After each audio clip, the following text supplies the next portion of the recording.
बदलापूर लैंगिक अत्याचार प्रकरणी शाळेचे अध्यक्ष उदय कोतवाल आणि सचिव तुषार आपटे यांना अटक करण्यात आली। ठाणे पोलिसांनी कर्जत परिसरातून या दोघांनाही ताब्यात घेतलं।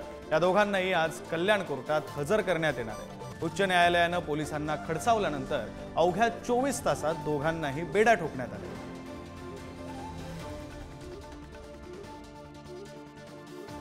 बदलापूर प्रकरणातली एक महत्त्वाची अपडेट आपण पाहतोय। शाळेचे सचिव आणि शाळेचे अध्यक्ष या दोघांनाही अर्थात तुषार आपटे आणि उदय कोतवाल या दोघांनाही पोलिसांनी अटक केली आहे। तर आज न्यायालयासमोर यांना हजर केलं जाईल।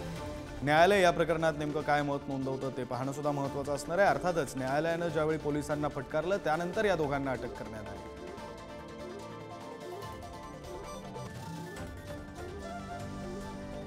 प्रतिनिधी निखिल चव्हाण आपल्या सोबत आहेत। निखिल, खरं तर इतक्या दिवसांमध्ये या दोघांना अटक झाली नव्हती, न्यायालयाने फटकारलं आणि मग 24 तासात या दोघांना अटक झाली आहे। आज न्यायालयात सादर केलं जाणार आहे, काय न्यायालयात होण्याची शक्यता आहे?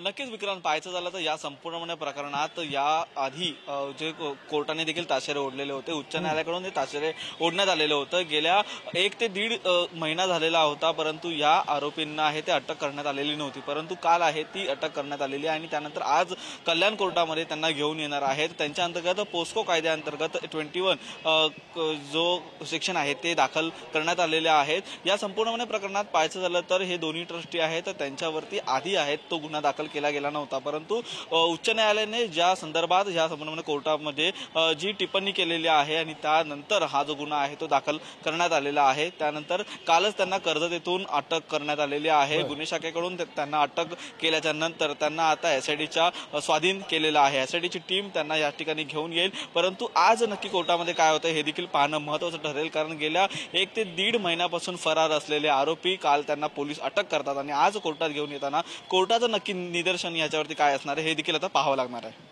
विक्रांत, खरं आहे निखिल, आता न्यायालयामध्ये नेमकं काय घडते त्याची अपडेट तुमच्याकडून घेतच राहू। धन्यवाद तुम्ही दिलेल्या या सविस्तर माहितीसाठी।